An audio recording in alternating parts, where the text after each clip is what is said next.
ये है साधना prime news, क्योंकि सच जरूरी है।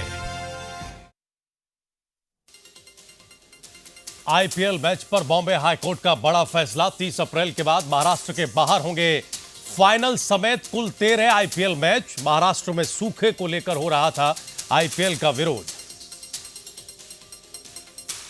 उत्तर प्रदेश के राज्यपाल राम नाईक पर जमकर बरसे यूपी के कैबिनेट मंत्री आजम खान।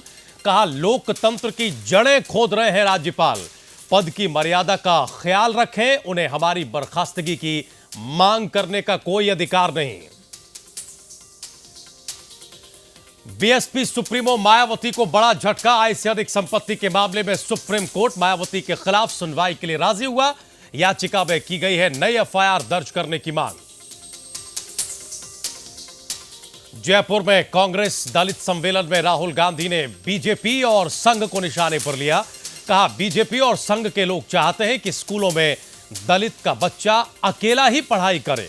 दलित छात्रा की मौत की जांच सीबीआई से कराने की मांग राहुल गांधी ने की। मोहम्मद तंजील हत्याकांड में तंजील की पत्नी फरजाना की 10 दिन बाद एम्स में मौत हुई। सुबह 11:10 पर आखिरी सांस ली।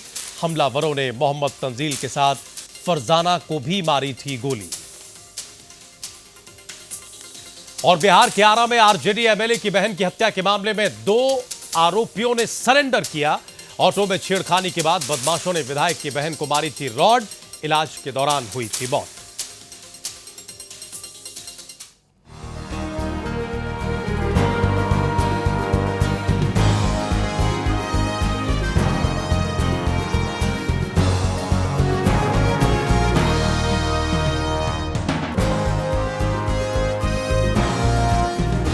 नमस्कार, बहुत स्वागत है आप सभी का प्राइम न्यूज पर। मैं हूं राजीव रघुनंदन और वक्त प्राइम एजेंडा का है।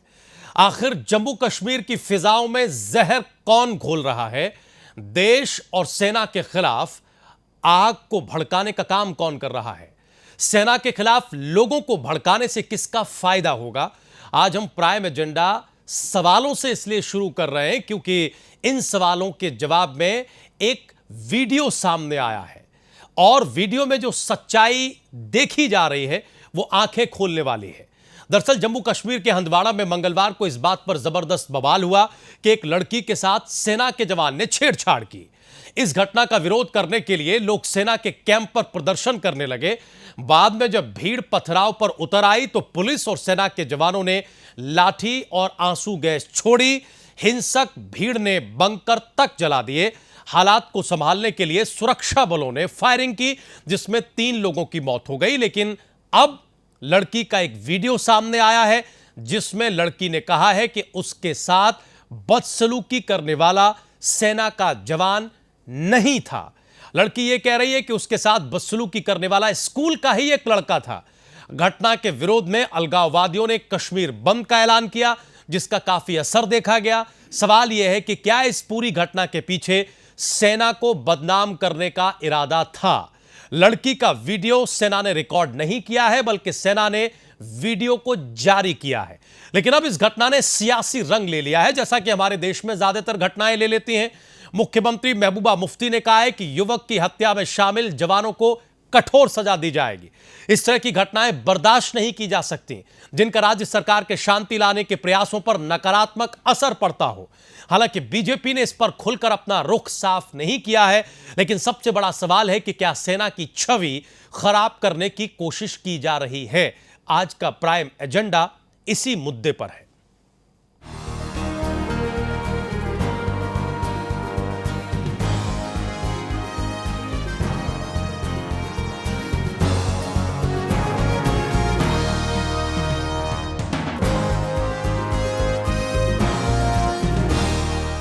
हमारे स्टूडियो में कई खास मेहमान मौजूद हैं। हम जल्दी से आपका परिचय अपने मेहमानों से करा दें। हमारे साथ बहुत ही सम्मानित रिटायर्ड ब्रिगेडियर अमृत कपूर साहब हैं, बाहैसियत रक्षा विशेषज्ञ। कपूर साहब, बहुत स्वागत है। हमारे साथ अमीर हैदर जैदी साहब हैं, प्रवक्ता हैं, नेता हैं सीपीआई के। और हमारे साथ स्टूडियो में हैं कमल हक साहब, कश्मीर मामलों के न सिर्फ जानकार हैं बल्कि पनून कश्मीर के प्रवक्ता हैं। तीनों ही मेहमानों का बहुत स्वागत है और अब से थोड़ी देर में हमारे साथ वरिष्ठ पत्रकार, कश्मीरी मामलों के जानकार औरंगजेब नक्शबंदी साहब भी जुड़ेंगे। हम पहला सवाल लेकर ब्रिगेडियर कपूर आप ही के पास आना चाहते हैं। खबर लगातार आपने देखी है, आपने इसे फॉलो भी किया है। लाख टके का सवाल यह है, जिस तरीके के खुलासे इस पूरे मामले में हुए हैं, कि क्या सेना की छवि के साथ खिलवाड़ करने की कोशिश हो रही है या फिर इस मामले में इतनी पेचीदगियां हैं जो अब तक सामने आई हैं जिससे यह बात साफ नहीं होती। क्या कहेंगे? देखिए, ऐसे है कि आज जम्मू कश्मीर के अंदर जो भी अगर सिचुएशन कंट्रोल के अंदर है तो वो सेना की बदौलत है, इसमें किसी को शक नहीं होना चाहिए। और जो इसमें जैसे आपने कहा है कि किसका इंटरेस्ट है, इसका इंटरेस्ट तो ज़्यादा पाकिस्तान का है, उसमें कोई शक की बात नहीं है। तो वो उनको कोई मौका मिलना चाहिए और उसको डैमेज कंट्रोल करने का उसके में काफ़ी समय लग जाता है, चाहे बाद में सच्चाई सामने आ जाए। बट शुरू में आपने उड़ा दिया, लोगों को बहकाने के लिए काफ़ी होता है। और कश्मीर के अंदर तो ये रोज़ का मामला है, कोई नई चीज़ नहीं है। तो लेकिन इसके साथ साथ जो गवर्नमेंट को भी कुछ स्टेप्स लेने चाहिए हैं। सेना का जैसे ऐसी चीज़ें कभी भी सेना कभी नहीं करती नहीं है। ये मैं भी रहा हूँ, 14 साल रहा हूँ जम्मू कश्मीर के अंदर, और ये सारे इस किस्म के इल्ज़ाम रोज़ ही लगाए जाते हैं और जब उसकी तहकीकात होती है तो उसके अंदर कुछ नहीं मिलता। तो ये एक वहाँ का डिज़ाइन बन गया है। और ये जितने भी अलगाववादी हैं, आतंकवादी हैं, ये इनका सहारा लेते हैं और सहारा लेकर और वो फ़ौज को किसी ना किसी तरह से जो एक ऐसा स्तंभ है जिसके सिर के ऊपर सारी पीस और प्रॉस्पेरिटी खड़ी है JNK की, तो उनको भी वो नकारा करना चाहते हैं। तो इसको करने के लिए ये है कि गवर्नमेंट को बहुत सख्त स्टेप्स लेने चाहिए कि आर्म फोर्सेस को सपोर्ट किया जाए।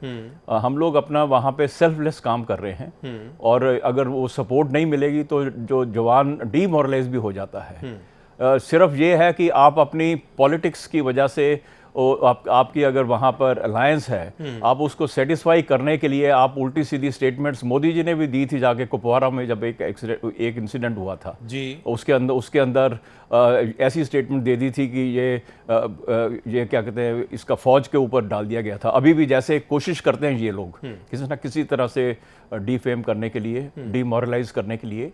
तो ये गवर्नमेंट को सख्त स्टेप्स लेने चाहिए और किसी भी तरह से आंच नहीं आनी चाहिए फौज के ऊपर।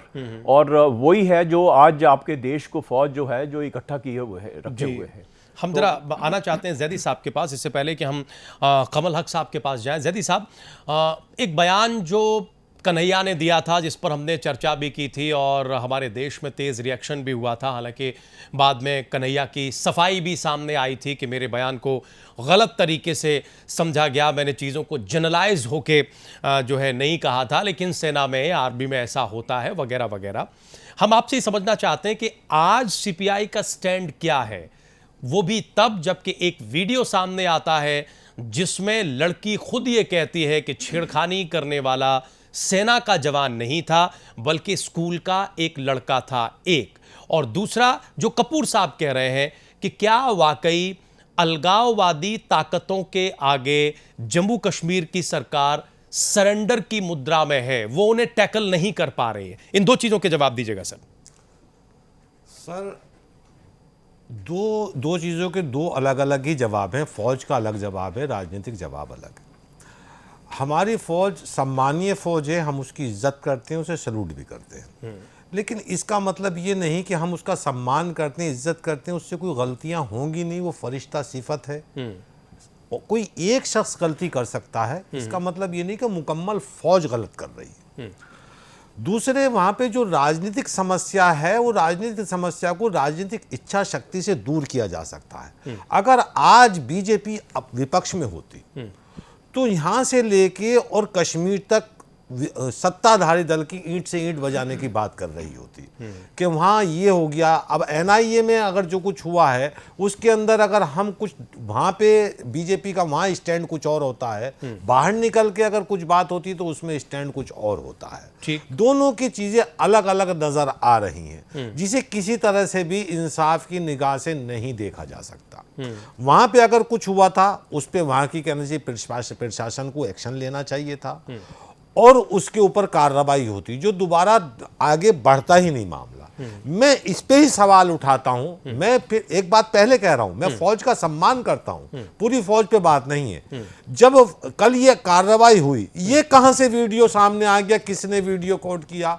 ये तो सुप्रीम कोर्ट की भी एक रूलिंग है कि अगर कोई गवाह सामने आता है तो उसे सामने नहीं लाएंगे, कोर्ट के सामने पेश करेंगे। ये मसला कोर्ट के सामने आना चाहिए था, ये मीडिया के सामने कैसे आया, इसे राजनीतिक रूप कैसे दिया गया?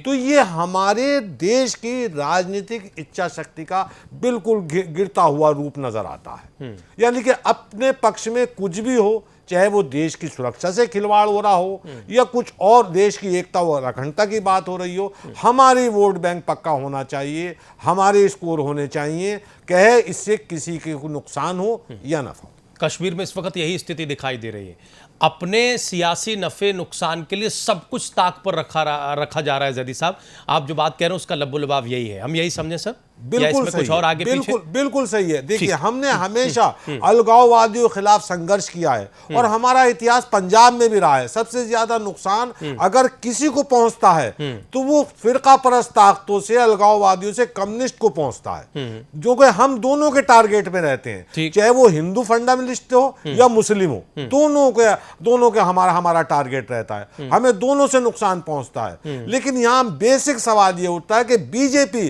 जो कल तक अपने आप को राष्ट्रवाद का बुलंद तरीन अलंबादार मान रही थी, आज कश्मीर के अंदर अगर कुछ नौजवान वहां झंडा फहराने जाते हैं तो उन्हें रास्ते में रोका जाता है। झंडा फहराना वहां अपराध की श्रेणी में आता है। ये जब अपोजिशन में थे तो लाल चौक पे झंडा फहराने जा रहे थे, आज जब ये सत्ता के अंदर है तो मैं इनसे ये पूछता हूं, पूछूं किससे, जब डिस्कशन में नहीं है कि ये वहां पे झंडा फहराना कश्मीर में कब से अपराध हुआ। ठीक है, हमारे साथ इस वक्त औरंगजेब नक्शबंदी साहब जुड़ चुके हैं, वरिष्ठ पत्रकार हैं, कश्मीर मामलों के जानकार हैं। इससे पहले कि हम कमल हक साहब के पास जाएं, एक सवाल हम औरंगजेब साहब से जरूर लेना चाहेंगे। औरंगजेब साहब, किस तरीके से देखें हम जम्मू कश्मीर की इन स्थिति परिस्थिति को? क्या जो एक नया राजनीतिक प्रयोग करने की कोशिश की गई, वो प्रयोग इतनी जल्दी सवालों के घेरे में आएगा और इतनी जल्दी विरोधाभास सामने आएंगे, इसका अंदाजा शायद किसी को नहीं रहा होगा, या फिर आप जैसे लोगों को रहा भी होगा, लेकिन इससे बचा नहीं जा सकता। हम कैसे देखें इस पूरी स्थिति को? नहीं, अगर आप देखिए, ऐसा इसको इसके साथ जोड़ना अभी, क्योंकि अगर आप पिछली सरकारों की का भी देख लेंगे, जैसे ही उन्होंने पावर एज्यूम कर लिया उसके बाद कोई ना कोई इंसिडेंट ऐसा होता रहा है। जब भी, और आप अगर देखेंगे जब भी कभी थोड़ा सा पीस आ रहा तो कोई ऐसा इंसिडेंट हो गया जिससे पूरा माहौल बिगड़ जाता है। तो मैं इसको इसके साथ लिंक ना करूं, क्योंकि देखिए एक चीज है, अभी 4 तारीख को उन्होंने सरकार, कौन सी पार्टी ये चाहेगी कि मेरे आते ही या मेरे से कोई इमीडिएटली कोई ऐसे माहौल में काम करना स्टार्ट करूं जो मेरे लिए कंड्यूसिव ना हो। तो मैं इसको दूसरे हिसाब से देखिए, एक चीज है, अगर एक इंसिडेंट हुआ था उसको कैसे आप हैंडल कर रहे हैं, ये मिस हैंडलिंग मैं मान रहा हूँ उसको। क्योंकि अगर वहां क्राउड कंट्रोल में, आज खुद सीएम कह रही है कि डिस्प्रपोर्शनेट यूज ऑफ फोर्स वो उसकी वजह से जाने गई है। डिस्प्रपोर्शनेट यूज ऑफ फोर्स आप अगर एक सीएम कह रहा है तो इसका मतलब है कि कहीं ना कहीं तो काफी बड़ी चूक हुई है। मुझे ये लग रहा है कि पहले भी अगर आप देखेंगे ऐसे क्राउड कंट्रोल नहीं हो रहा है सिक्योरिटी फोर्सेस से वहां, तो एक स्टैंडर्ड ऑपरेटिंग प्रोसीजर की हम बात कर रहे हैं, तो standing operating procedure crowd control में क्या है तो उनको पता नहीं है। फिर आज सीएम कह रही है कि ये एक इसमें टाइम बाउंड इंक्वायरी होनी चाहिए, पीछे भी टाइम बाउंड इंक्वायरी हुई है। आप कह रहे हो कि उससे आगे ऐसे हालात नहीं होंगे, लेकिन पीछे भी टाइम बाउंड इंक्वायरीज हुई है और ऐसे इंसिडेंट्स होते रहे हैं, अभी हो रहे हैं। तो मेरा ये मानना है कि आपको एक सिचुएशन को हैंडल करना, वो कैसे, चाहे वो जेके पुलिस है चाहे वो आर्मी है, मैं यहाँ एक इनको ये नहीं कर रहा हूँ कि सिचुएशन को हैंडल करना बहुत ही है। और आप बात कर रहे हैं कि अभी ये सरकार बनी है, आप अगर उमर अब्दुल्ला का टेन्योर देखें, जब वो स्टार्ट हुआ तब भी ऐसे हुए हालात, तब भी एकदम 2008 में बहुत बड़ा ये संकट आया स्टेट में, शुपियन का इंसिडेंट हुआ, उसके बाद काफी स्टोन पेल्टिंग वो हुआ, उसके बाद 100 लोग उसमें मारे गए। तो ऐसे उसको जोड़ना मैं नहीं मानता हूँ, बट ऐसा है कि पीस प्रोसेस को जो चल रहा था, या जो बीजेपी और पीडीपी की सरकार है, इनको एक बहुत बड़ा चैलेंज अब आया है सामने। पहले ये एनआईटी का इशू है और अब ये हुआ, इसको कैसे ये हैंडल कर लेंगे, ये एक इनमें बहुत बड़ा एक चैलेंज है दोनों इस बड़ी चुनौती से ये गठबंधन कैसे निपटेगा जो इस वक्त सत्ता को चला रहा है, ये एक बड़ी चुनौती होगी। नक्शबंदी साहब आप ये कह रहे हैं। हम सर आते हैं आगे आपके पास, हम जरा कमल हक साहब के पास जाना चाहेंगे। एक तो सर आर्मी के जाति को लेकर जो सवाल उठते हैं, एक तो उसका प्रश्न, उस प्रश्न का उत्तर दीजिएगा कि वो कितनी अलगाववादी ताकतों की साजिश का हिस्सा होता है और कितना वो होता है, आपकी जानकारी में क्या है?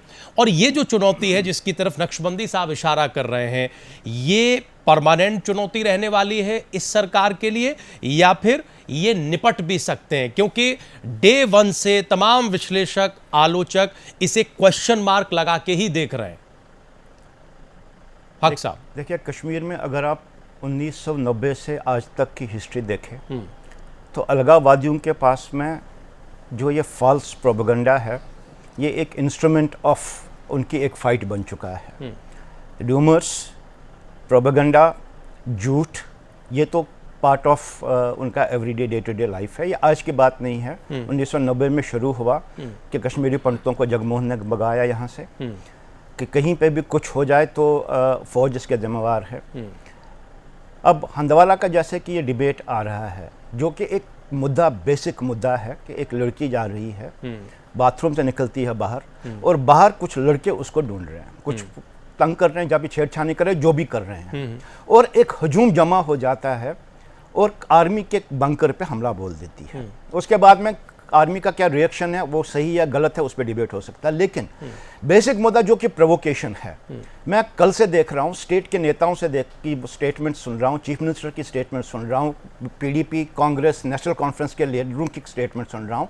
बेसिक मुद्दा कि ये प्रोवोकेशन कैसे हुई और क्यों हुई, इस पर कोई चर्चा ही नहीं है। और ये आज की स्टोरी नहीं है। कश्मीर में जो बेसिक मुद्दा है उसको डिबेट करने की प्रथा चल रही है पिछले 26 सालों से। तो ये एक डिबेट होना चाहिए। उसके बाद में दूसरा, आर्मी पे जब भी कश्मीर में कोई संकट होता है, क्योंकि एक वेस्टेड इंटरेस्ट डेवलप है कश्मीर में कि आर्मी को वकेट करवा दो, यहाँ पे अफसपा निकाल दो, आर्मी को खाली करवा दो वहाँ पे, तो वो तो एक अंडर करंट चल ही रहा है। लेकिन एक दूसरा एंगल भी ये भी हो सकता है कि हंदवारा शायद सजाद लोन साहब की कॉन्स्टिट्यूंसी है, एक अपोजिशन लीडर है, एक अलगाववादी नेता रह चुके हैं, आज मेन स्ट्रीम में आ चुके हैं, तो उसके खिलाफ भी एक षड्यंत्र हो सकता है। ये ये बात भी हम इग्नोर नहीं कर सकते हैं। लेकिन क्या कश्मीर की सरकार, जो कि आपने अहम मुद्दा उठा दिया, बीजेपी और पीडीपी की सरकार जो कश्मीर में है, क्या वो इस स्थिति से निपटने के सक्षम है कि नहीं? मैं समझता हूँ कि काफ़ी मुश्किल है उनके लिए, क्योंकि बेसिकली एक आइडियोलॉजिकली टू डिफरेंट पार्टीज हुकूमत कर रहे हैं। कहीं ना कहीं पे कंप्रोमाइज़ इनको करना पड़ेगा। और जो मैं समझ रहा हूँ, जहाँ तक कि अगर हम देखें राइट फ्रॉम जब मुफ्ती साहब चीफ मिनिस्टर बने और आज महबूबा जी चीफ मिनिस्टर बनी, तो कंप्रोमाइज़ तो बीजेपी करती आ रही है तब से। यहाँ तक कि हमारे प्रधानमंत्री मोदी ने कश्मीर में जाके कहा कि फॉर द फर्स्ट टाइम, उन्होंने बड़े फ़ख्र से कहा कि हमने फॉर द फर्स्ट टाइम फ़ौज के खिलाफ इंक्वायरी करके उनको सज़ा दे दी, क्योंकि एक पॉलिटिकल कंपल्शन था उनके लिए, उनको शायद किसी कॉन्स्टिट्यूंसी को एड्रेस कर रहे थे। आज भी अगर आप देखें तो बीजेपी तो काफ़ी डिफेंसिव में है इस मामले को लेके।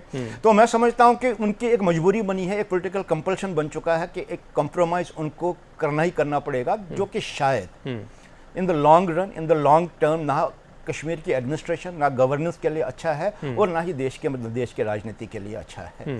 उनको तो चाहिए कि एक क्लियर कट जो भी इनके साथ में, कि ऐसी सिचुएशंस में क्या बने, standard operating procedures army police को, तो वो तो एक एडमिनिस्ट्रेटिव मैकेनिज्म है, लेकिन गवर्नेंस के मैकेनिज्म में स्टैंडर्ड ऑपरेटिंग प्रोसीजर्स क्या होंगे, शायद ये बात उनको तय करने की बहुत ही ज्यादा जरूरत है इस टाइम, इस वक्त। नक्शबंदी साहब जो बात कह रहे हैं कमल हक साहब, क्या आप उससे सहमत हैं? एक और आपने उमर अब्दुल्ला साहब की गवर्नमेंट का जिक्र किया कि साहब उनके सामने भी चुनौतियां आई थी, कई घटनाएं भी आपने गिनाई।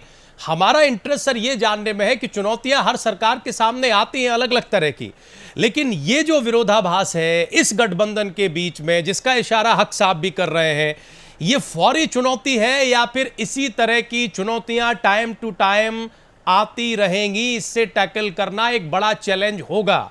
आपकी समझ क्या बता रही है? क्योंकि बिल्कुल अलग स्टैंड है। मोदी साहब के बयान का जिक्र कर रहे हैं और महबूबा जी ने इस घटना के बाद जो कहा है वो भी बयान कोई बहुत अच्छा बयान नहीं कहा जा सकता।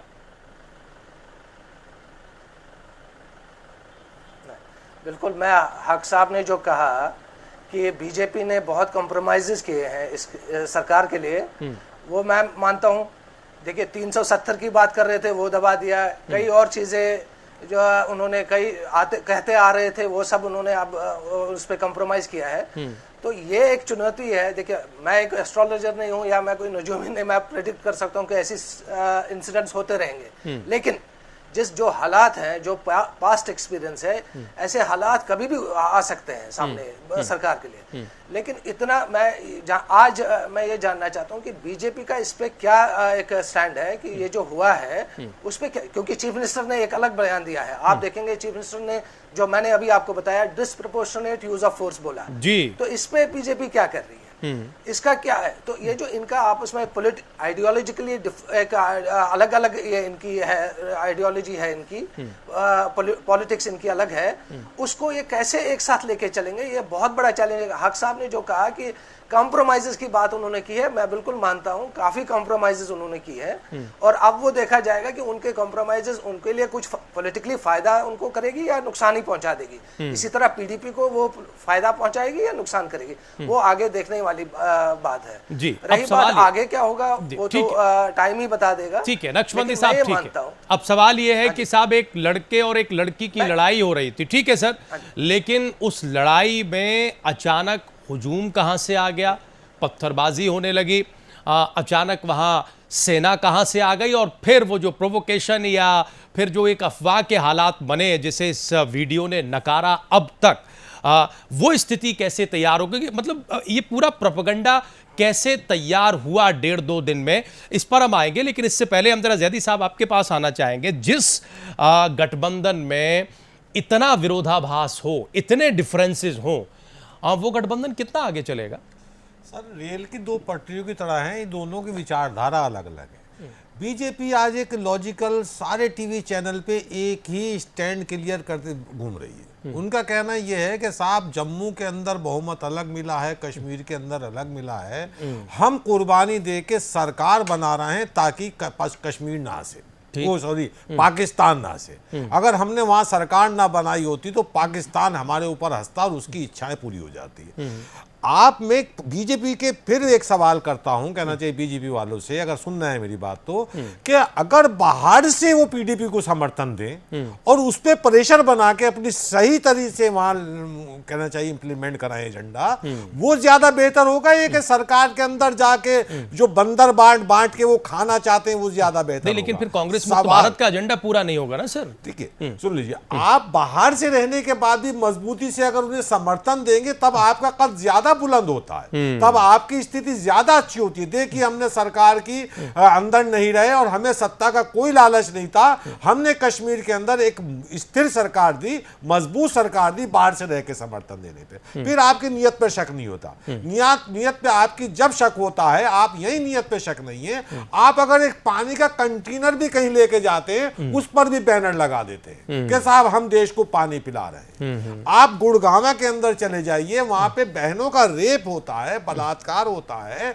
और 3-3 महिलाएं रिपोर्ट दर्ज कराती हैं और वहां पे बीजेपी की सरकार उस पे कुंडली मार पर बैठ जाती है। वहां पे कोई जवाब देने को तैयार नहीं, मानने को तैयार नहीं है कि वहां बलात्कार हुआ है। इससे राष्ट्रवाद नहीं झलकता है, राष्ट्रवाद झलकेगा जनता के विश्वास को हासिल करने के लिए। वक्त है कि कश्मीर के लोगों को विश्वास हासिल किया जाए, उनके अंदर जाके बात की जाए, पॉलिटिकल विल पावर तैयार की जाए, ठीक है, अगर हमारी सेना का कोई एक जवान गलती कर देता है इसका मतलब नहीं है कि पूरी सेना गलती कर रही है। ठीक उसे है सजा सेना के अंदर मिलती है। ठीक है, हम उसे एक छोटा सा कोर्ट ब्रेक ले रहे मार्शल हैं। होता है, हम एक वहाँ छोटा उसका सा सजा ब्रेक का ले रहे हैं। प्रावधान है। अब आप जो कल्पना कर रहे हैं वो होगी कैसे, उसका आधार क्या होगा, जम्मू कश्मीर में जो पीस प्रोसेस है वो कैसे आगे बढ़ेगा, और ये जो घटना है, जो एक छोटी मामूली घटना है, वो इतनी बड़ी घटना हो गई। और अगर ये वीडियो सामने नहीं आया होता तो सेना की छवि पर एक बड़ा दाग लगना तय था। ये हालात बार बार क्यों बन रहे हैं? एक छोटा सा ब्रेक ले रहे हैं। ब्रेक के उस पार हम बीजेपी के प्रतिनिधि को भी जोड़ने की कोशिश करेंगे। तुरंत हाजिर हो रहे हैं।